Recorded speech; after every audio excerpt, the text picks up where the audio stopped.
More Chumba Casino fan mail. Love this. It says, Dear Ryan, I love Chumba Casino. There's so much fun. I love the wild ride from the social slots to the Slingo to jackpots quicker than a 6-time real spin. Everybody's finding their fun at Chumba Casino. Why don't you find out for yourself? Head to ChumbaCasino.com and enjoy hundreds of casino-style games for free with your welcome bonus. Sponsored by Chumba Casino. No purchase necessary. VGW Group. Void where prohibited by law. 18 plus terms and conditions apply. This episode is brought to you by Shopify. Do you have a point of sale system you can trust, or is it a real POS? You need Shopify for retail. From accepting payments to managing inventory, Shopify POS has everything you need to sell in person. Go to shopify.com/system, all lowercase, to take your retail business to the next level today. That's shopify.com/system.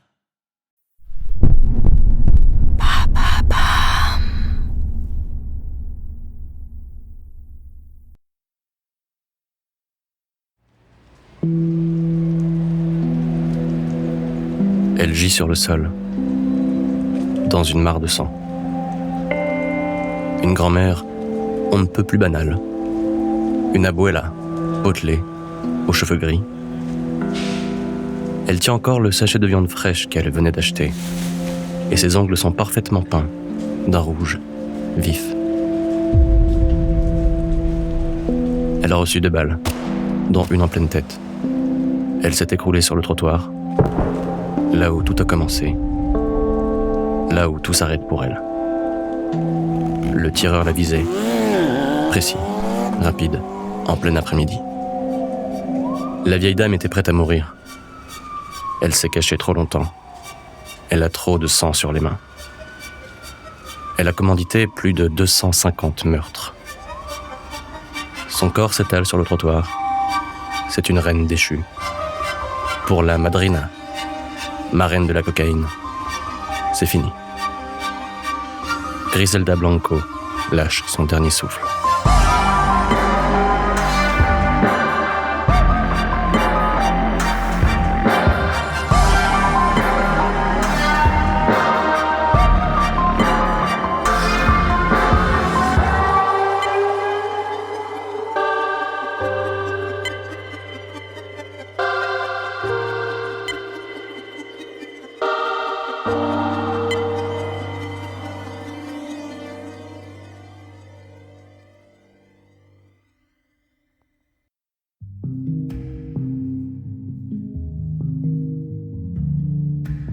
Elle est morte comme elle est née, sur les trottoirs sales de Colombie, à Medellín, sa ville, son royaume et son enfer. Sa mère est venue s'y installer en 1946. Griselda n'avait que 3 ans. Une mère seule, pas de père, une mère pauvre obligée de vendre son corps pour ramener un peu de pain à la maison. Comme tous les enfants de la Comuna 13, un vaste bidonville sur les hauteurs de Medellín, la petite Griselda passe la plupart de ses journées livrée à elle-même, aérée entre les poubelles. Dans les années 50, Medellín n'est pas une ville pour les enfants. Dans ces collines vertes, c'est l'anarchie la plus totale. Une guerre civile oppose l'État conservateur colombien et les radicaux de gauche. Il n'y a pas un jour sans mort. La Comuna 13 est sur le qui-vive. Tout le monde est armé, prêt à tirer sur n'importe qui, n'importe quand. Résultat, les cadavres s'empilent dans les rues.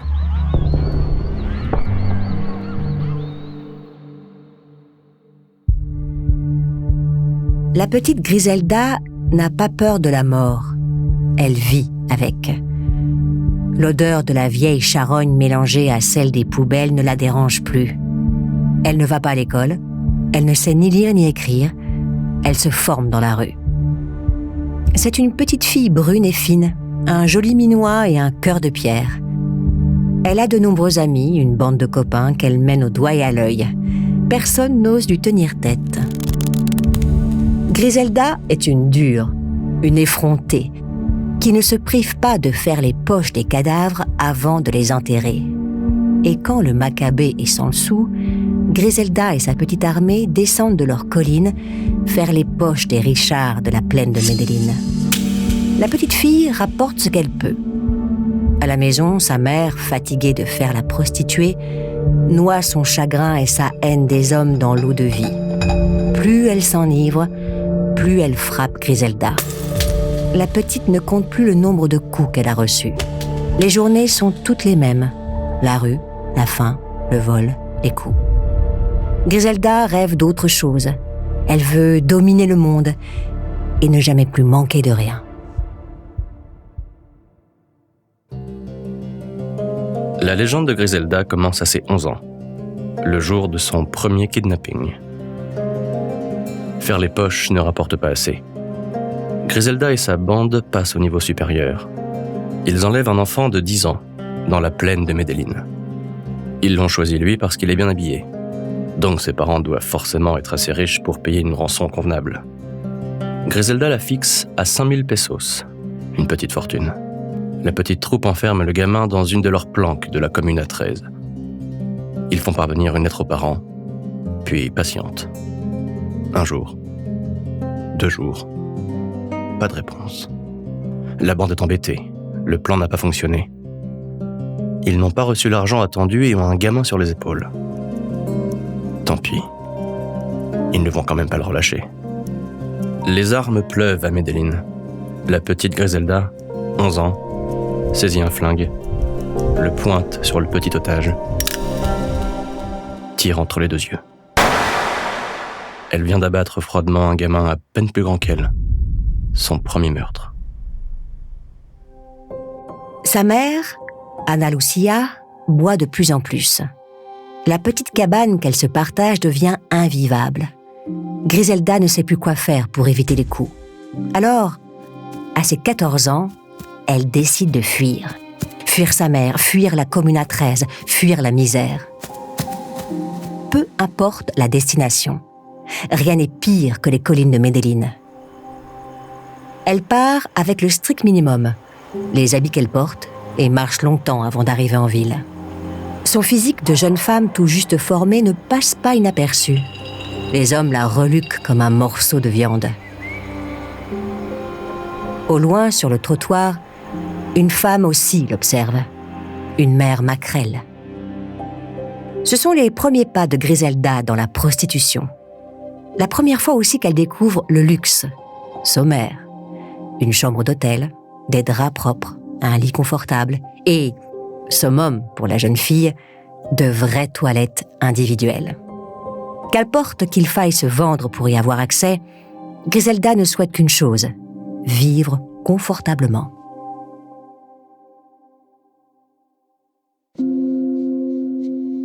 Les journées et les passes s'enchaînent. Griselda encaisse.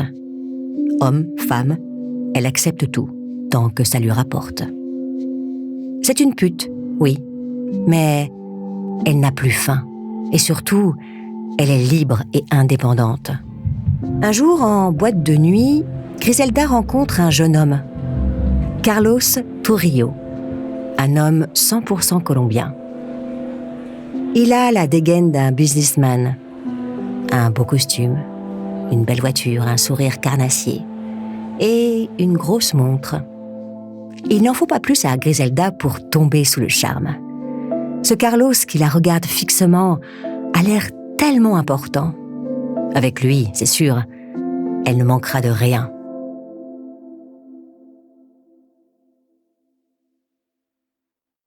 En réalité, Carlos Trujillo n'est pas un businessman.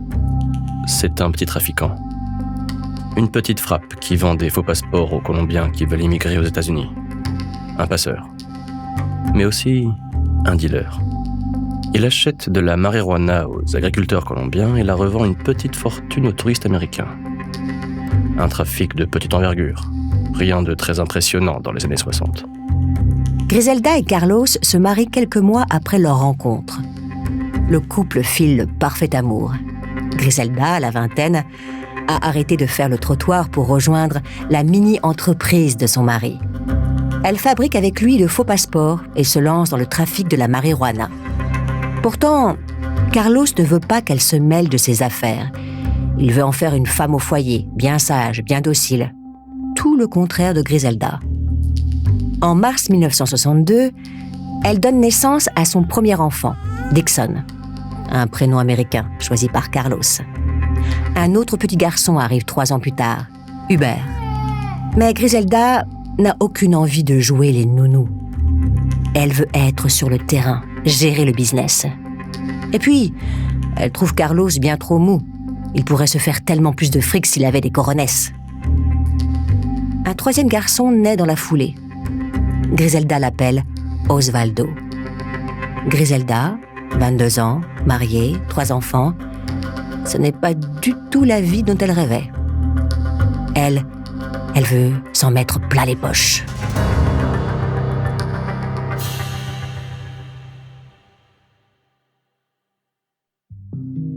Carlos Trujillo meurt en 1970, officiellement d'une hépatite. D'après une rumeur, c'est sa propre femme, Griselda, qui l'aurait abattu. Il gênait trop son business. Alors, après 10 ans de vie commune, elle lui aurait mis une balle de revolver dans le buffet. L'ambition de Griselda est grande. Personne, pas même son mari, ne doit se mettre sur son chemin. Quelle que soit la cause du décès de Carlos, le résultat est le même. Il n'est plus là. Griselda se retrouve veuve, avec 3 enfants, et un paquet de marijuana à revendre. C'est à ce moment précis que Griselda Blanco saute à pieds joints dans les bas-fonds de la criminalité. La marijuana ne rapporte pas assez. Et Carlos n'est plus là pour la freiner. Ça tombe bien. Griselda a entendu parler d'une drogue beaucoup plus addictive et bien plus lucrative. Une drogue qui n'est produite qu'en Amérique latine, surtout en Colombie et en Bolivie. Une poudre blanche issue de la feuille de coca. Et les gringos américains en raffolent. La cocaïne. Avec $500, Griselda achète son premier kilo de cocaïne à un certain Alberto Bravo. Un bel homme, un businessman encore. Enfin, un petit dealer de coke colombien encore. Il a de bons fournisseurs. Il connaît bien le milieu et lui aussi a de grandes ambitions. Entre Griselda et Alberto, le courant passe immédiatement. Voilà un homme qui en a dans le pantalon. Lui aussi veut étendre son business, et c'est peut-être ce qui séduit le plus Griselda. Le nouveau couple n'a peur de rien, et surtout n'a rien à perdre. Ils se marient, fabriquent 2 faux passeports, répartissent le kilo de cocaïne dans 2 sachets de 500 grammes et cachent le tout dans le soutien-gorge de Griselda. La jeune femme a une poitrine généreuse. La sécurité de l'aéroport n'y verra que du feu. Main dans la main, de la coke pure plein le décolleté, les bravos, remplis d'amour et d'ambition, quittent pour la première fois la Colombie. La jeune Griselda a le cœur léger, la tête pleine de rêves et de projets. Elle s'éloigne encore un peu plus de son passé misérable vers un avenir brillant. Direction la ville de tous les possibles, New York City. Le couple s'installe dans un appart pourri du Queens, situé à l'est de la ville, entre les 2 aéroports. C'est ici que la plupart des immigrés vivent. Des latinos, des asiatiques, des fuyards de l'URSS. Un quartier où le chômage et la délinquance règnent. Une sorte de zone de non-droit, où chacun survit comme il peut. On y croise des putes, des dealers, des camés et des zonards qui passent leur journée à fouiller les poubelles. La coke se vend comme des petits pains. Oh, la clientèle des bravos est loin de vivre dans les quartiers du Queens. Non, ils sont avocats, médecins, traders. Ils ont un paquet de fric à dépenser et passent leur week-end en boîte de nuit, le nez dans la poudre. Griselda est folle de joie depuis qu'elle a mis les mains dans la drogue. Elle savait bien que c'était un business juteux. Les dollars américains pleuvent autour d'elle. Elle collectionne la tête des présidents des États-Unis imprimée sur les billets verts. Celui qu'elle préfère, c'est Franklin. Sûrement parce qu'il trône sur les billets de $100. Pour se fournir, le couple multiplie les allers-retours en Colombie, de quoi ramener 1 kilo à chaque voyage. Jusqu'à ce que Griselda en ait marre de faire le sale boulot et décide de professionnaliser l'importation.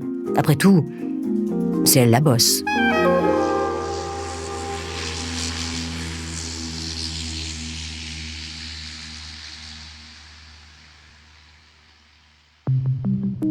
Elle recrute d'abord une dizaine de jeunes Colombiennes, des jolies femmes à la recherche d'argent facile.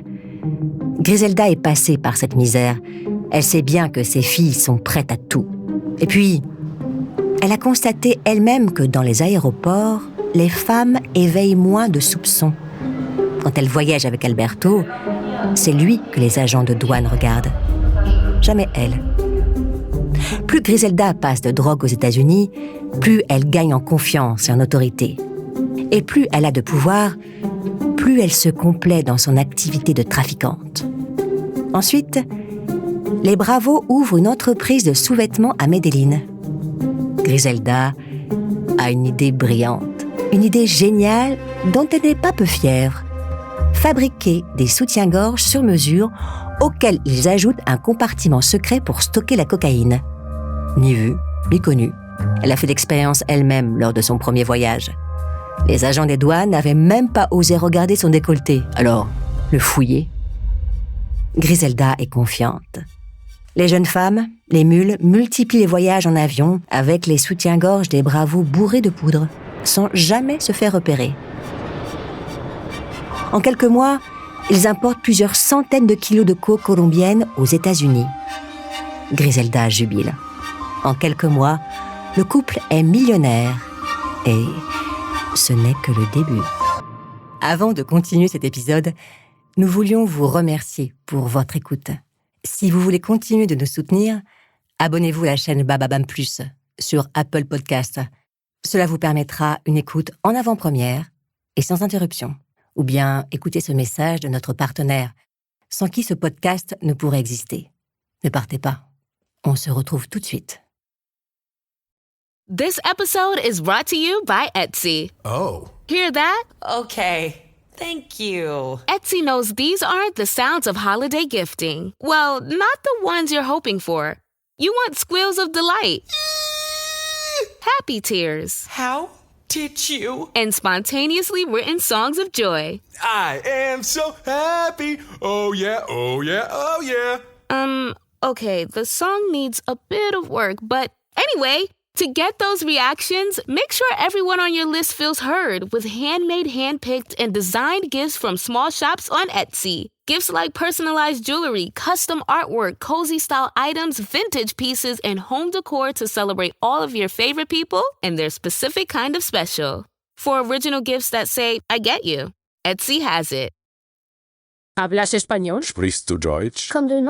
If you've heard that sound from Babbel before, I bet you do. Babbel is the science-backed language learning app that actually works. With quick 10-minute lessons handcrafted by over 200 language experts, Babbel gets you on your way to speaking a new language in just a few weeks. With over 16 million subscriptions sold and a 20-day money-back guarantee, just start speaking another language with Babbel. Right now, up to 55% off your Babbel subscription at babbel.com/Spotify podcast. Spelled BABBEL.com/Spotify podcast. Rules and restrictions may apply.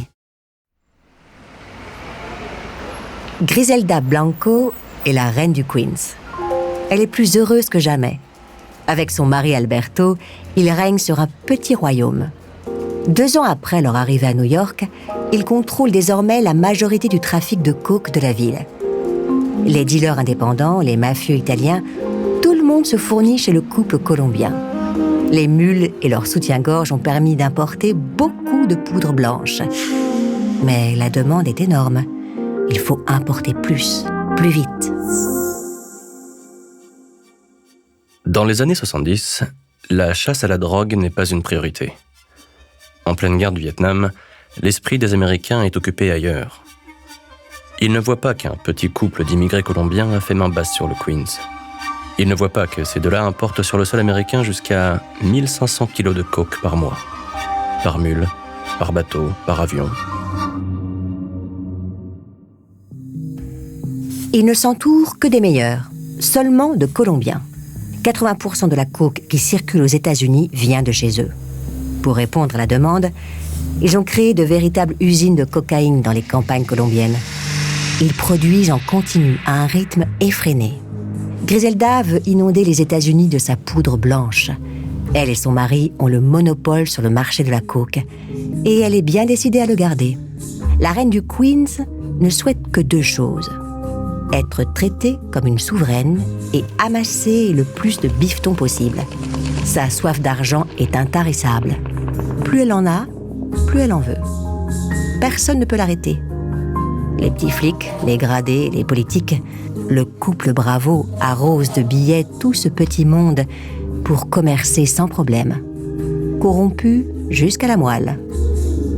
Griselda est grisée par son nouveau pouvoir. C'est fou tout ce que l'argent permet de faire. 1971. Le républicain Richard Nixon est à la tête des États-Unis. Il a finalement décidé de se lancer dans une nouvelle guerre. Une guerre contre la drogue. Son nouvel ennemi public numéro 1. Le crack, un produit dérivé de la cocaïne, gangrène les rues. Pas cher, il est hyper addictif et extrêmement dangereux. Face à ce fléau, Nixon durcit le ton. Plus de surveillance, plus de répression, et surtout, la création d'une unité fédérale spéciale, la DEA, Drug Enforcement Administration. Leur mission, comprendre les rouages du trafic et traquer tous ceux qui y sont mêlés. La cocaïne triomphe chez les gringos parce qu'ils ne la voient pas comme un danger. Ils prennent des rails comme ils boivent des cafés, un booster comme un autre. Et puis, la coke de Griselda et Alberto est la meilleure du marché. Tout le monde se l'arrache. 3 ans que les 2 immigrés colombiens sont arrivés aux US. Ils n'ont plus grand-chose à voir avec le petit couple de magouilleurs de Medellín. Griselda a des allures de grande dame. Elle n'avait apporté qu'une robe de Medellín. Elle possède maintenant un dressing rempli de vêtements de marque, de sacs de luxe, de chaussures. Tout ce dont elle a rêvé, elle peut se l'offrir cash. Et dans ses tailleurs, la petite demoiselle d'1,50 m seulement en impose. Impossible de lui tenir tête ou d'agir contre sa volonté. Ses employés la craignent plus elle que son mari. Et c'est exactement ce qu'elle veut inspirer. Du respect et de la peur. La peur est associée au pouvoir. Griselda a appris ça, petite, dans les rues de Medellín. Plus ses employés et ses concurrents la craignent, plus elle peut les soumettre et les contrôler. La véritable patronne, c'est elle. Les cheveux toujours parfaitement coiffés, le regard dur, un maquillage impeccable et un tailleur sur mesure. Rien ne dépasse. Elle sait qu'elle doit s'imposer 2 fois plus que les hommes. Elle doit être sévère, froide, inébranlable. Et Griselda est tout ça à la fois. Une vraie matriarche qui veille comme une louve sur son business. Elle s'est entourée d'une garde rapprochée. Des hommes de main, des gardes du corps, des gars qu'elle paie rubis sur l'ongle pour se salir les mains. N'est pas question d'abîmer son vernis rouge carmin. Il se charge d'envoyer la marchandise de Colombie, de la récupérer à New York, de la distribuer aux dealers, de récupérer l'argent, de le blanchir, et surtout de tuer tous ceux qui font obstacle au bon fonctionnement du marché. Aucun ne compte ses heures pour Griselda. Elle n'a choisi que des hommes de confiance, des mecs de Medellín, des petits magouilleurs qu'elle connaît bien. Comme un certain Pablo Escobar et ses cousins, ou encore des anciens d'amis d'enfance comme Rafael Cordona Salazar, un colosse qui contrôle minutieusement chaque arrivage de coke. Tous donnent corps et âme à la patronne. Gare à celui qui essaierait d'enfumer la madrina.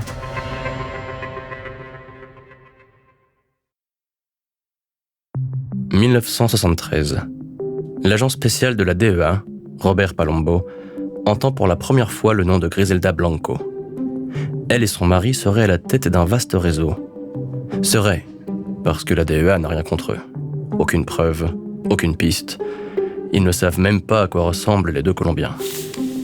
Depuis que Nixon leur a déclaré la guerre, les dealers sont sur leur garde. Ils agissent en sous-marin, multiplient les intermédiaires pour brouiller les pistes. Ils se connaissent tous, difficile de les identifier, impossible de les infiltrer. Mais Bob Palombo est un coriace. Il enquête sans relâche. S'il faut, il les traquera un à un, jusqu'à faire tomber leur boss, cette mystérieuse Griselda, un fantôme en vérité. Et 2 ans plus tard, en 1975, Palombo a réuni assez d'éléments contre le réseau colombien. La DEA va enfin pouvoir agir. Au printemps, il déclenche l'opération Banshee. Ils ont choisi le nom de cette fille irlandaise car, selon la légende, le cri de cette créature annonce une mort imminente. Banshee, c'est la mort du réseau colombien. Le top est donné. En même temps, des dizaines d'agents fédéraux perquisitionnent les habitations des trafiquants qu'ils ont mis des mois à identifier. Côté colombien, personne n'a anticipé cette intervention. Ils ont été pris au piège. Les gars de la DEA sont sortis de nulle part. D'un coup, arme au poing. Ils les ont encerclés. Pris par surprise, 37 petites mains du trafic sont arrêtées, menottées et placées en détention. C'est la première opération d'envergure contre la drogue aux États-Unis. La première grande affaire fédérale contre le trafic de cocaïne. Mais si le coup de filet est impressionnant, les 2 têtes pensantes du réseau, Alberto et Griselda, sont introuvables. Un mandat d'arrêt est tout de même émis contre eux. Ils sont des ennemis de la nation, et officiellement, des fugitifs fédéraux. Griselda échappe de peu à l'arrestation. Cachée au fin fond du Queens, elle embarque dans le premier jet privé, direction son ranch personnel à Medellín. Là-bas, personne ne viendra la chercher. Le gouvernement colombien ferme les yeux sur son trafic tant qu'elle crache des billets, et même si c'est une fugitive, aucun accord d'extradition n'existe avec les États-Unis. Elle est sauvée. Mais Griselda est au fond du trou. Elle a perdu 37 de ses hommes. Son mariage avec Alberto se délite et il manque des millions de dollars dans la caisse. Qui, à part Alberto, aurait pu se servir dans ses bénéfices? C'est lui, c'est sûr. Ce cabron n'en fout pas une pour le business et il ose la doubler? Ça ne peut pas se passer comme ça. Griselda fulmine. Alberto est un problème qu'elle est impatiente de régler elle-même.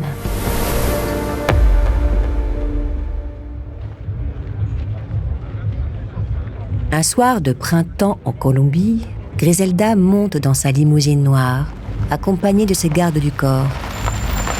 Elle a donné rendez-vous à son mari devant une boîte de nuit de Bogota. Il l'attend, entouré de ses hommes. La madrina sort lentement de sa limousine, le tailleur haute couture bien cintré autour de sa taille, mâchoire serrée, regard noir de haine. Elle se place juste en face de son mari. « Où est mon putain de fric, Alberto ?» Son homme la regarde, sourire au coin. C'est peut-être le seul qui n'a jamais tremblé face à l'impitoyable petite brune. Sur le parking du nightclub, la tension est à son paroxysme. Chaque garde du corps se tient prêt à dégainer. Ils ont choisi leur camp. Ils sont prêts à tirer sur ceux d'en face, leurs anciens amis. Un seul mouvement brusque, et c'est le carnage. Toute cette affaire te monte à la tête, Griselda. Pour qui tu te prends? La marraine? Laisse-moi rire. Tu n'es personne. Les mots d'Alberto tranchent l'air et touchent en plein cœur la madrina. Il n'en faut pas plus pour la faire exploser. Elle se baisse, glisse sa main dans sa botte, sort son pistolet, braque son mari. Il a sorti son arme en même temps. Il pointe à Uzi, un pistolet mitrailleur sur sa femme. Les gardes du corps restent figés. C'est le duel des bravos, pas le leur. En une seconde, Griselda et Alberto tirent l'un sur l'autre. Ils s'écroulent. Alberto a reçu la balle en plein visage. Il meurt sur le coup. Griselda a été touchée au ventre. La patronne est au sol. Mais maintenant, les balles fusent entre les hommes de main du couple. 6 d'entre eux y laissent la vie. C'est une boucherie. Mal en point, la madrina est conduite en 4e vitesse aux urgences. Elle s'en sort sans séquelles. Elle vient de tuer son mari. Pour la 2e fois. La madrina est invisible, indomptable et impitoyable. En tuant Alberto Bravo, non seulement elle hérite d'un empire de la drogue, mais elle bâtit aussi sa légende, celle de la Veuve Noire, son nouveau surnom. Alberto était l'un des trafiquants de coke colombiens les plus redoutés. Sans lui, elle est seule aux commandes. Plus personne ne peut ralentir son ascension. La petite pute de Medellín a fait bien du chemin. Elle est désormais une reine intransigeante dans le royaume hyper machiste et concurrentiel de la cocaïne.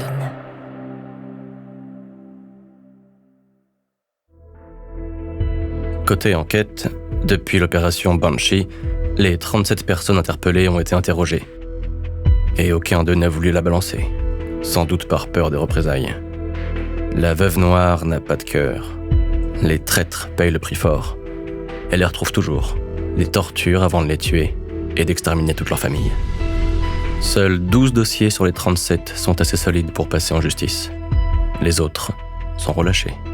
Pour être sûr de trouver Griselda Blanco, la DEA envoie 2 de ses agents qui étaient à Medellín, Charles Cecil et Annabelle Grimm, 2 fédéraux qui remuent ciel et terre pour localiser la madrina. En quelques mois, grâce à des indices, ils obtiennent l'adresse du ranch de Griselda.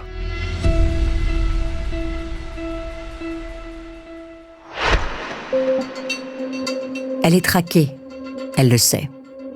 Depuis le mandat d'arrêt, une lourde épée de Damoclès pèse au-dessus de sa tête. Mais Griselda n'a pas peur de la DEA.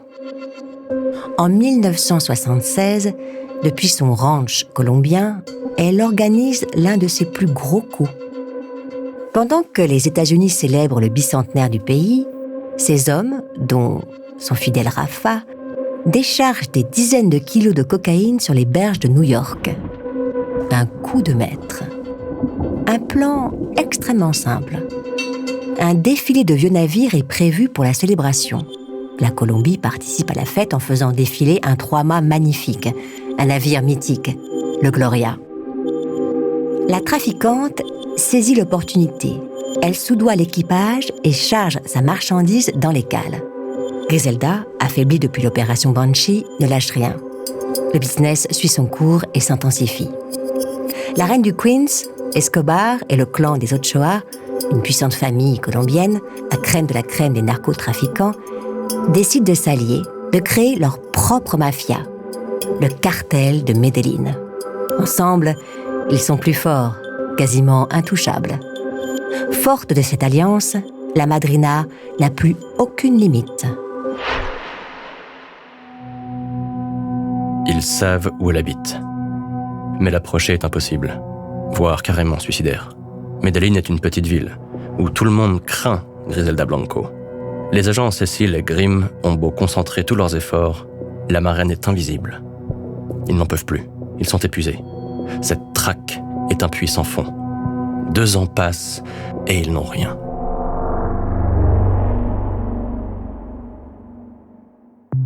« 1978. Griselda est recherchée depuis 3 ans. Tous les mois, elle empoche toujours des millions de dollars. Elle gère son entreprise d'une main de fer. Ses 3 fils, Dixon, Hubert et Osvaldo, ont rejoint le business familial. Presque tout Medellín est à sa botte. Elle se cache à peine. Elle sait que personne n'osera la dénoncer à la DEA. Alors, pendant que ces hommes font le travail, elle se noie dans la fête, se drogue à outrance. Griselda Blanco est une femme excessive, accro à la coke, au sexe, au shopping et à la violence. Mais Griselda Blanco est aussi une veuve noire romantique et une femme avec de grands besoins physiques. Depuis la mort de son mari Alberto, elle est retombée amoureuse. Un gars du cartel, de la famille Sepulveda. Il s'appelle Dario. C'est un fidèle des fidèles de la madrina, un tueur à la gâchette facile. Il la satisfait suffisamment pour qu'il décide de se marier. Il donne naissance à un fils dans la foulée. Griselda n'a rien d'une mère poule, mais ses fils sont sa plus belle réussite.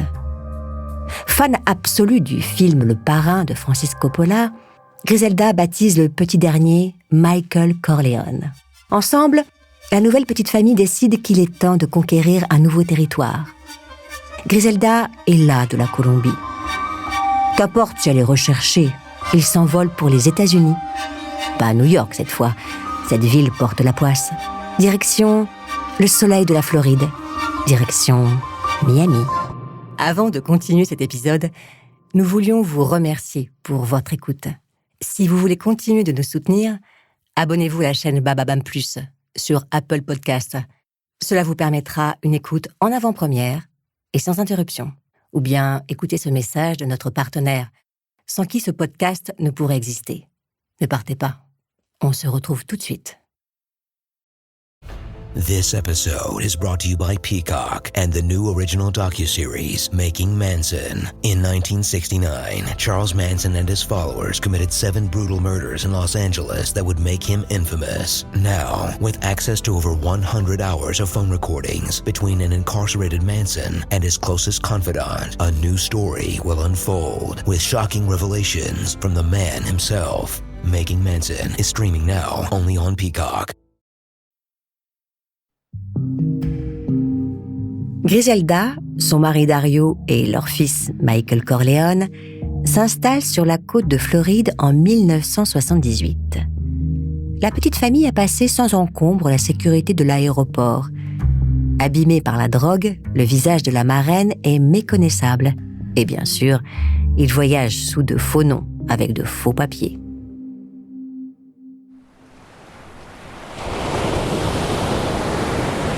Miami, à la fin des années 70, est une petite ville balnéaire paisible.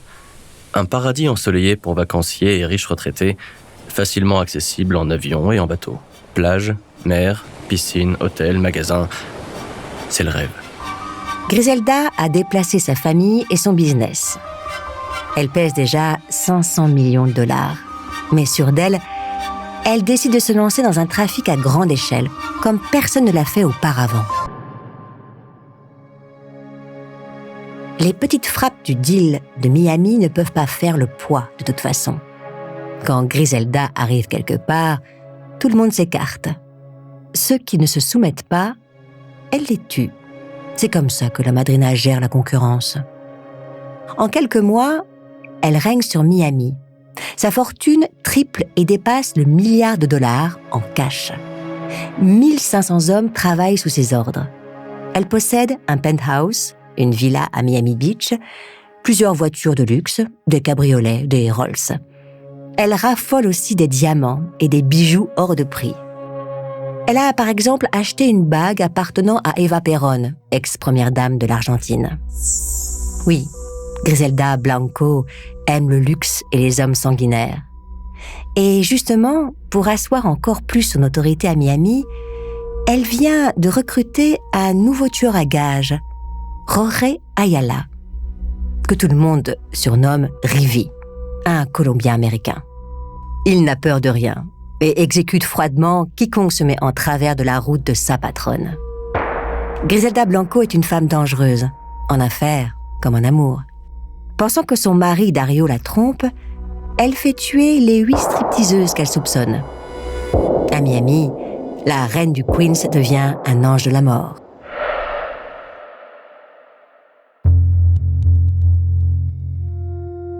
Le 11 juillet 1979, les policiers du comté de Dade sont appelés en urgence dans un centre commercial.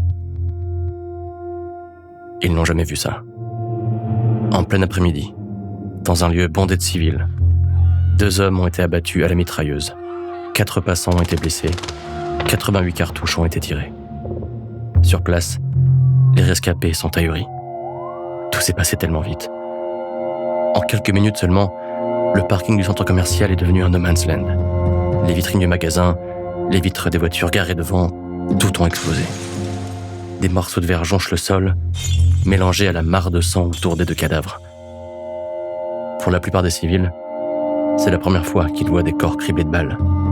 Ils sont totalement traumatisés. Les policiers, eux, sont déconcertés. Autant de douilles par terre, en pleine journée. Que peuvent-ils faire face à autant de violence ? C'est à ce moment-là que le sergent Al Singleton entend parler de la madrina. La fusillade. C'est elle. Plus tôt dans l'après-midi, les hommes de la Veuve Noire sont arrivés dans un fourgon blanc blindé, une Ford Ecoline, siglé d'un nom d'une entreprise de fête, Happy Time Complete Party Supply. Ils se sont garés et ont ouvert le feu depuis leur véhicule. Leur cible ? 2 trafiquants de drogue qui faisaient leurs courses. German Panesso et son garde du corps, rivaux de Griselda. Griselda devait $1 million à Panesso. Elle ne voulait pas payer. Elle a réglé l'affaire à sa manière, comme au Far West.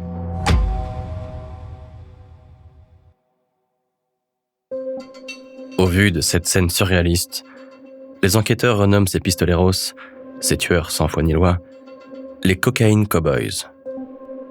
Ce massacre, au centre commercial de Dadeland, est le déclenchement de leur première guerre. Griselda aime la guerre. Elle a grandi avec. Elle ne connaît que ça. Elle aime lire la peur dans les yeux de ses interlocuteurs. Elle aime tenir leur vie entre ses mains. D'ailleurs, plus le temps passe, plus la violence devient une fin en soi pour elle. Le trafic de drogue n'est plus son moteur. Elle assassine par plaisir, sans aucun état d'âme. Depuis que la marraine s'est installée à Miami, le taux d'homicide dans la ville a explosé. La guerre des narcotrafiquants n'obéit à aucune règle. La police est complètement dépassée. Ils ne sont pas assez équipés face aux dealers surarmés. Pour faire face à l'arsenal de Griselda, ils n'ont que des calibres 38 à 6 coups. Ils n'ont pas non plus assez d'effectifs, alors ils embauchent à tour de bras. N'importe qui. Au début des années 80, Miami atteint un niveau de violence jamais vu et devient la ville la plus dangereuse des États-Unis. Et cela ne va pas en s'arrangeant. En 1981, le dirigeant de Cuba, Fidel Castro, expulse 125 000 Cubains, des contre-révolutionnaires. Pendant l'exode de Mariel, du nom du port cubain d'où ils partent, tout ce que Cuba compte de truands, voleurs, violeurs, meurtriers, dealers est envoyé à Miami. Des Cubains qui veulent tirer parti du business de la coke, en pleine guerre des Cocaine Cowboys. Leur arrivée déclenche de nouvelles violences. Les homicides sont quotidiens, en plein jour, en pleine rue. Il y a tellement de morts que les morgues sont débordées. Il n'y a pas assez de chambres froides pour stocker tous les cadavres. Les légistes sont même obligés de louer un camion réfrigéré appartenant à la chaîne de fast-food Burger King. À l'apogée du règne des Cocaine Cowboys, en 1981, 600 homicides sont enregistrés en un an. Miami n'est plus un paradis, c'est une zone de guerre.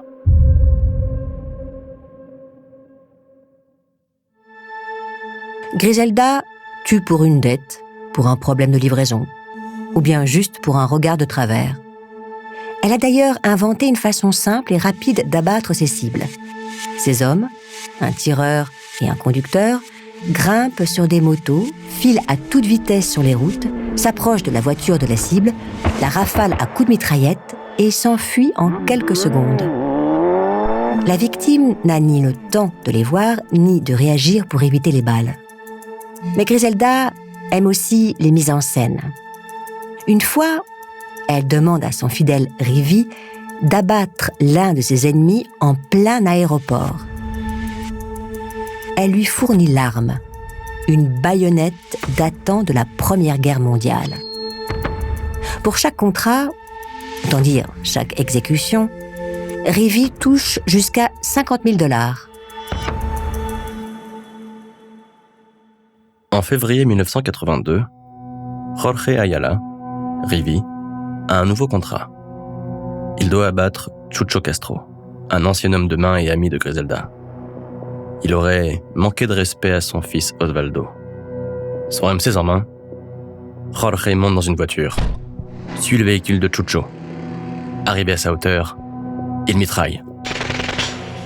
D'abord les pneus. Chucho perd le contrôle de sa voiture. Puis les fenêtres, les portes. La pluie de balles transforme le véhicule en passoire.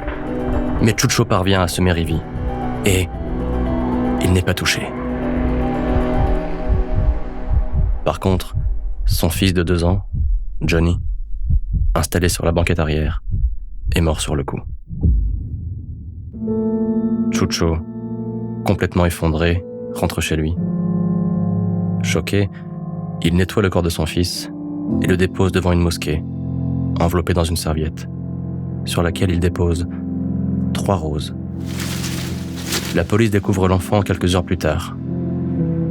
Dans leur carrière, ils en ont vu des cadavres. Mais ce petit corps meurtri leur retourne l'estomac. Les blessures de l'enfant ne laissent pas de place au doute. C'est une victime de la guerre des cocaïne cowboys. «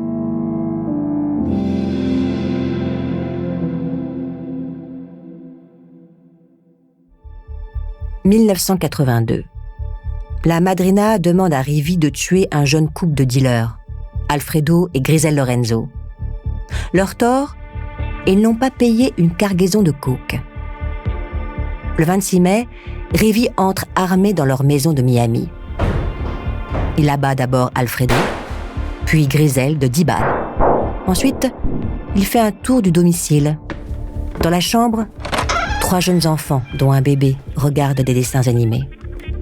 Marqué par le meurtre du petit Johnny, il décide de les laisser en vie.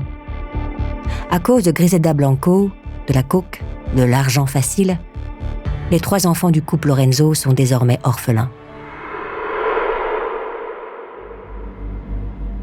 Dans sa guerre, la marraine a perdu beaucoup d'amis. Elle a trop tué. Elle a amassé trop de dettes. Son propre camp se retourne contre elle. Sa croisade ultra-violente fait trop de tort au marché de la cocaïne, et les prix ont chuté. La DEA, la police de Miami, mais aussi le cartel de Medellín, tous veulent sa peau.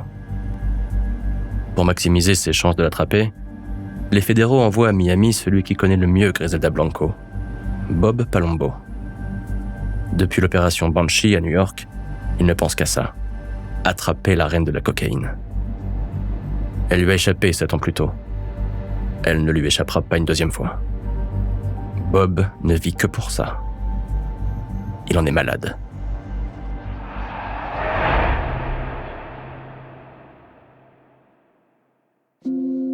Dario, 3e mari de Griselda, en a assez des humeurs de sa femme.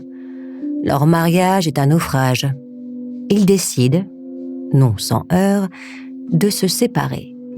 Mais, problème, ils veulent évidemment tous les deux la garde de leur fils Michael Corleone. Alors, Dario décide de la faire à l'envers à Griselda.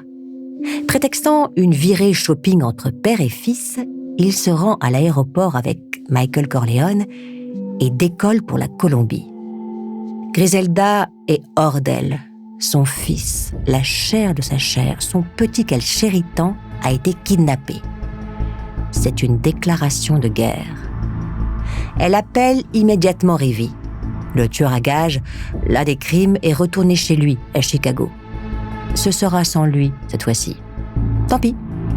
Griselda a le bras long.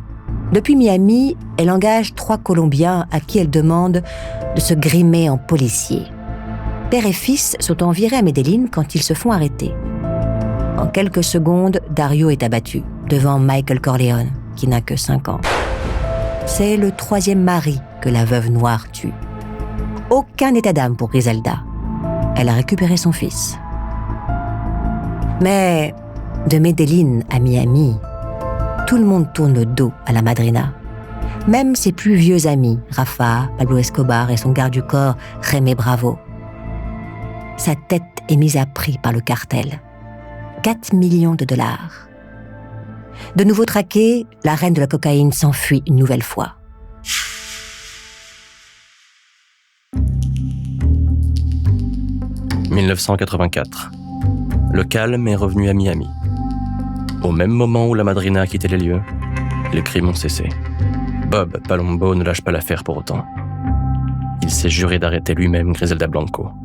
Et quand ce jour arrivera, il se fera un plaisir de l'embrasser sur la joue. Il sait très bien qu'une guerre souterraine est en train de se jouer, et il veut en profiter. Son plan ? Arrêter tous les proches et anciens proches de Griselda pour récupérer un maximum d'informations sur elle. Et, par la même occasion, faire définitivement tomber son réseau. Avant de continuer cet épisode, nous voulions vous remercier pour votre écoute. Si vous voulez continuer de nous soutenir, abonnez-vous à la chaîne Bababam Plus sur Apple Podcasts. Cela vous permettra une écoute en avant-première et sans interruption. ou bien écouter ce message de notre partenaire, sans qui ce podcast ne pourrait exister. Ne partez pas, on se retrouve tout de suite. Griselda se planque. Elle a changé de ville et d'État. Elle a choisi la Californie. Personne ne la connaît là-bas. À Los Angeles, elle continue sa vie de millionnaire dans l'anonymat. Un quotidien plutôt tranquille et discret. Mais la madrina ne peut rester inactive.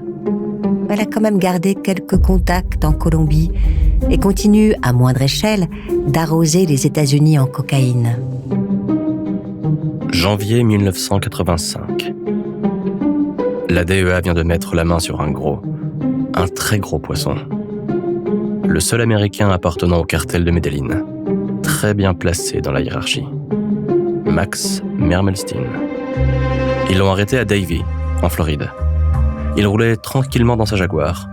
Il n'a opposé aucune résistance. Étonnamment, Max semblait soulagé d'être arrêté. Mermelstein est un proche de Rafa, de Pablo et des puissants frères Ochoa. Il est entré dans le business à Miami en 1979 et a très rapidement monté les échelons. Grâce à lui, les techniques d'importation de coke ont été nettement améliorées et le chiffre d'affaires est passé de quelques millions de dollars par an à plusieurs milliards. Un gros bonnet donc. La police de Floride a beaucoup d'éléments contre Max. Il risque gros. Face à la longue peine de prison qui s'annonce pour lui, Mermelstein préfère collaborer et devient un informateur très précieux de la DEA. Planqué dans un endroit ultra sécurisé et sous une nouvelle identité tenue secrète, Max les balance tous. Miami est en train de s'effondrer. Les distributeurs du cartel de Medellín sont tombés. Les actes d'accusation pleuvent. Les Ochoas, Pablo Escobar, Rafa, tous les anciens amis de la madrina. Un putain de traître est en train de tout moucharder. Griselda ne montre rien. Il ne faut jamais dévoiler ses faiblesses. Mais elle craint de plus en plus pour sa vie. L'étau se resserre. La DEA n'a pas un informateur, mais deux. En prison, Jerry Gomez, un ancien proche de la marraine et de ses fils, a décidé de lui-même de faire tomber les Blancos. La mission confiée par la DEA est simple. Il doit rester proche de Dixon, Hubert et Osvaldo pour ramasser un maximum d'infos sur leur mère.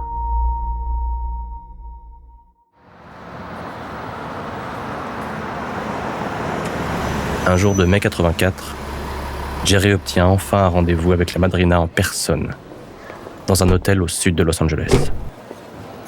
Deux agents fédéraux, Bob Palombo et Annabelle Grimm, se planquent à quelques mètres, cachés derrière des journaux. Ils peuvent, à tout moment, interpeller la reine de la cocaïne. Mais, au dernier moment, ils décident de ne rien faire et rebroussent discrètement chemin. Arrêter ici et maintenant, Griselda mettrait gravement en danger la vie de leur indique. Ils étaient si proches d'elle. Tant pis. Ils ont encore un atout dans leur poche. Grâce aux informations de Jerry, la DEA a localisé la maison californienne de Griselda Blanco. Elle vit en banlieue de Los Angeles, dans la petite ville résidentielle d'Irvine. Une maison simple, style middle class américaine. Elle cohabite avec son fils, Michael Corleone, la nounou de celui-ci, et sa mère, Ana Lucia, qu'elle a fait venir de Colombie. Griselda a troqué à contre-cœur ses tailleurs Chanel pour des survêtements en velours, plus passe-partout. Elle tue le temps en passant la plupart de ses journées au centre commercial à faire du shopping.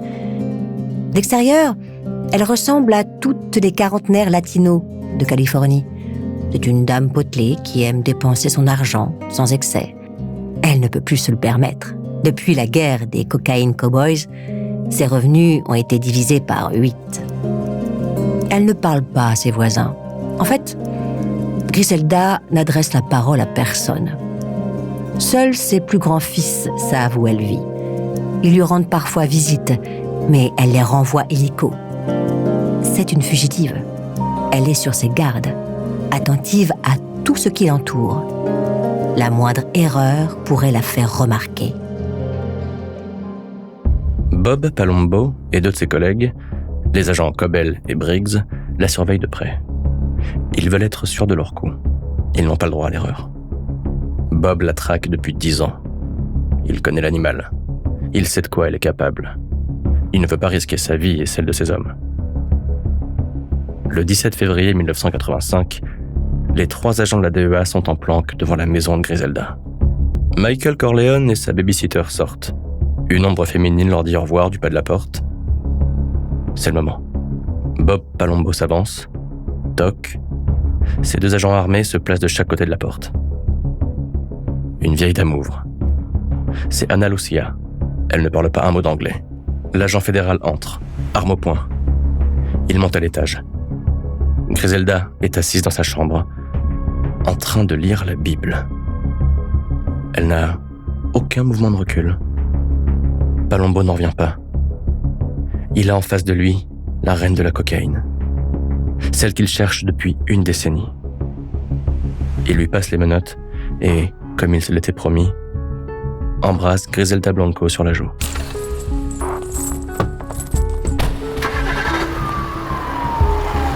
Emmenée au poste, Griselda Blanco est accusée de conspiration en vue de fabriquer, d'importer et de distribuer de la cocaïne aux États-Unis.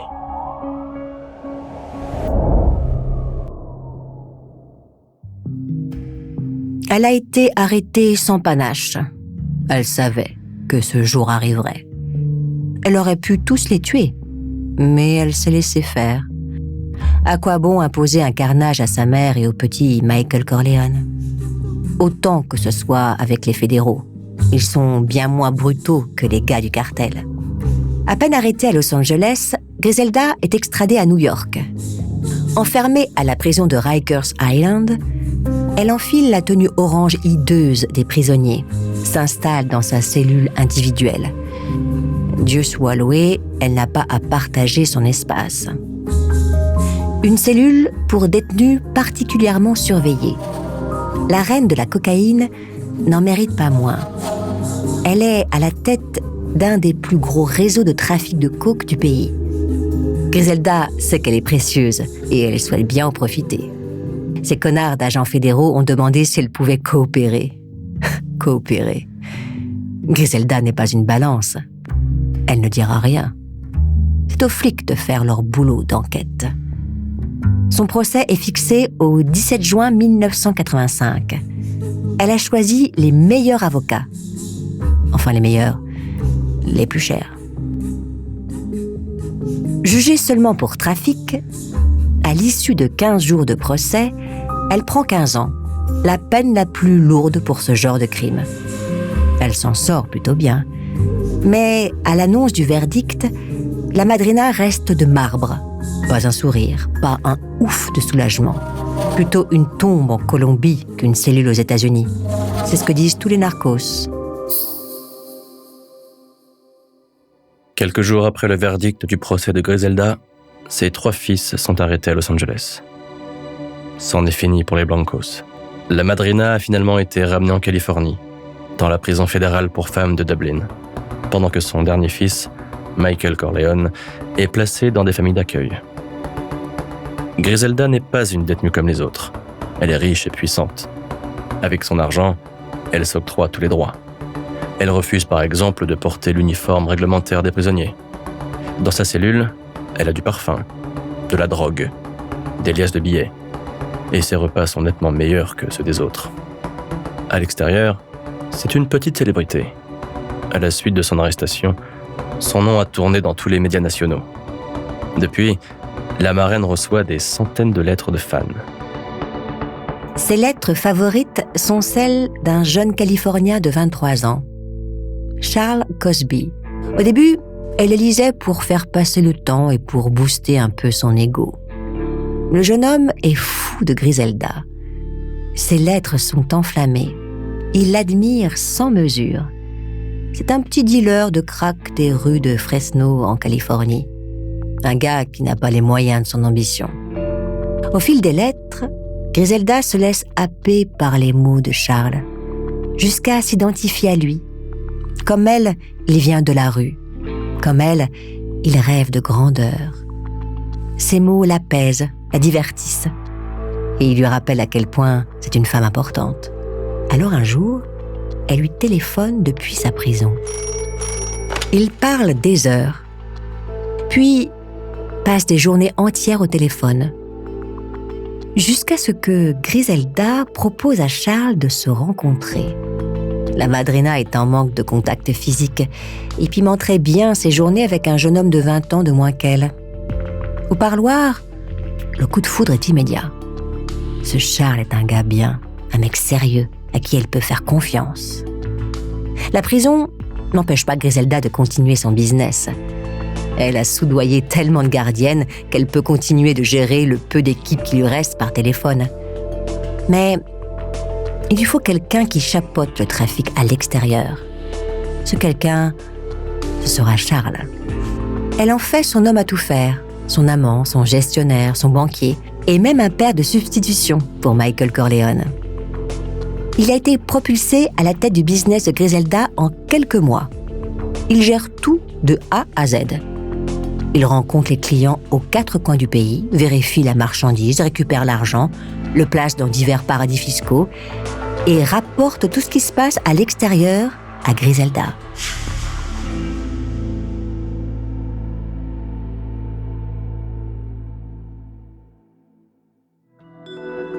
Les narcos colombiens disent souvent plutôt une tombe en Colombie qu'une cellule aux États-Unis. Les fils Blanco le savent bien, quand au début de l'année 1992, ils sont libérés de prison et renvoyés en Colombie. Sur le sol de Medellín, Dixon, Hubert et Osvaldo sont des proies de choix pour tous les ennemis de leur mère. Osvaldo est assassiné en premier par des gars d'Escobar. Hubert, le deuxième fils de Griselda, venge son frère avant d'être tué à son tour. Dixon, l'aîné, s'en sort miraculeusement. Elle a perdu 2 de ses fils, la chair de sa chair. Sa vengeance sera terrible. Griselda a déjà mis 2-3 de ses gars sur le coup. Continuer de gérer son trafic et ses assassinats depuis sa cellule lui permet de ne pas sombrer dans la déprime. En plus, Charles semble lui échapper. Elle a le flair pour ça. Il la trompe. Comme à son habitude, elle envoie un groupe de tueurs à sa poursuite. 3 latinos arrivent à la hauteur de la voiture de Charles. Ils tirent en rafale. Charles est touché au bras, juste au-dessus de son tatouage. Don't trust any bitch. Ne fais confiance à aucune salope. Mais Cosby connaît la madrina. Il sait combien il a à perdre s'il ne se soumet pas. Il retourne la voir, tête basse, se confond en excuses, et le couple reprend le cours de sa vie amoureuse. Il s'en est fallu de peu. Charles Cosby aurait pu être le 4e amant que la veuve noire élimine.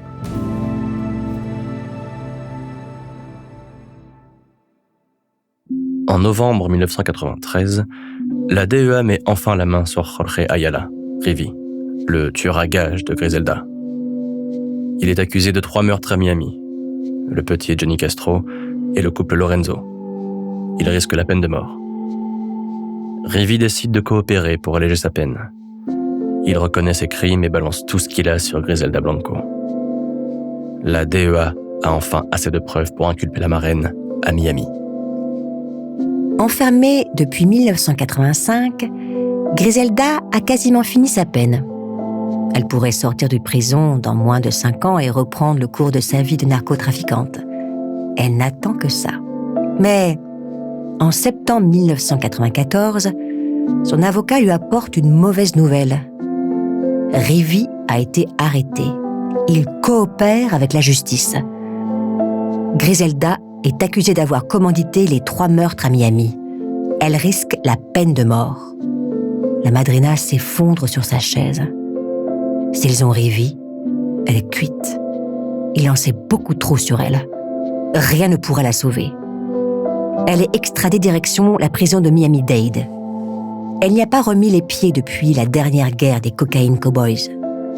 une sombre période. Elle est tellement chamboulée que sur le trajet, la petite dame de 51 ans vomit dans la voiture des flics.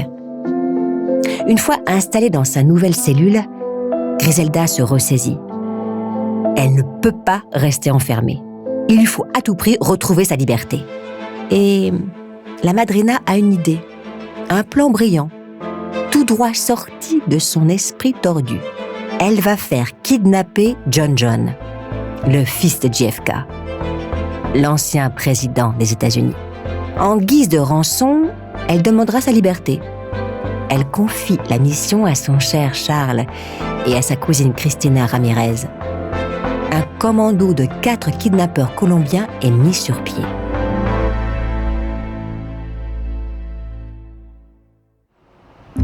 À New York, il localise John Kennedy. L'homme ne se doute de rien, il promène son chien dans les quartiers chics de l'Upper East Side. Les kidnappeurs sont prêts à agir. Mais au moment où il s'apprête à bondir sur John, une voiture de police passe. Le plan est avorté. Dommage, il aurait fonctionné. Ces incapables n'ont pas été foutus de s'en prendre à un gringo sans défense. À cause d'eux, Griselda moisit au fond de sa petite cellule. Si elle pouvait, elle les tuerait tous de ses propres mains. Pour Charles Cosby, c'est le coup de trop. Il a atteint ses limites et décide de rompre tout lien avec Griselda.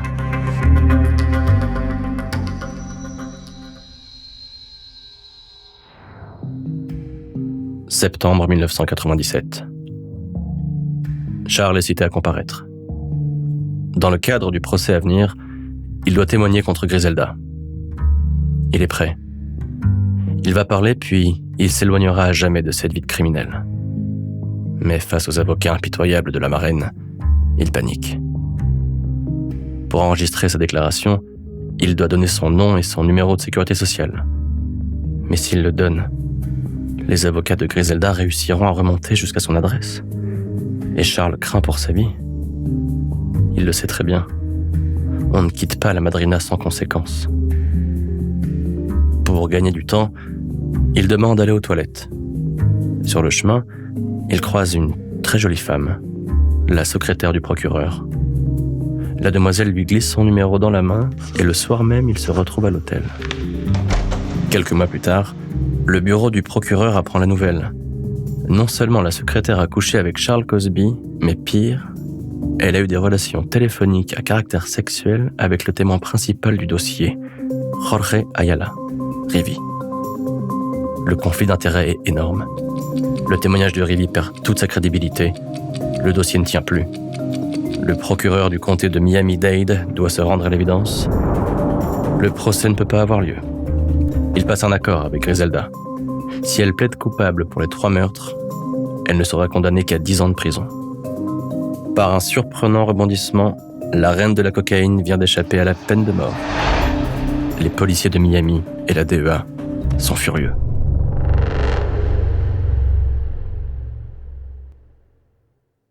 C'est trop beau pour le croire. Griselda doit sûrement être cocue pour avoir autant de chance. Qu'importe si ça lui évite la chaise électrique. Il lui reste quoi ? 7 ans de prison à tirer ? Elle sera libre ? Quel soulagement ! L'ange de la mort, la marraine, est libérée en 2004, expulsée illico en Colombie. Âgée de 61 ans, elle s'installe discrètement dans un pavillon de Medellín dans un quartier riche et sécurisé. Elle cesse tout trafic et limite ses sorties. Son fils, Michael Corleone, est quasiment la seule personne qu'elle fréquente. La madrina vit ainsi, paisiblement, pendant 8 ans, sans jamais se faire repérer. Mais le 3 septembre 2012, trop confiante, elle décide de sortir acheter de la viande pour préparer un bon plat à Michael Corleone et sa femme. Elle vient de payer sa pièce de bœuf quand 2 hommes à moto lui tirent dessus. Le mode d'assassinat qu'elle a elle-même inventé dans les années 80. Elle s'écroule, à 69 ans, après avoir régné dans le sang pendant plus de 25 ans sur l'empire de la cocaïne. À Medellín, qu'importe le temps qui passe, le crime est vengé par le crime. et personne n'a oublié toutes les vies qu'elle a ôtées.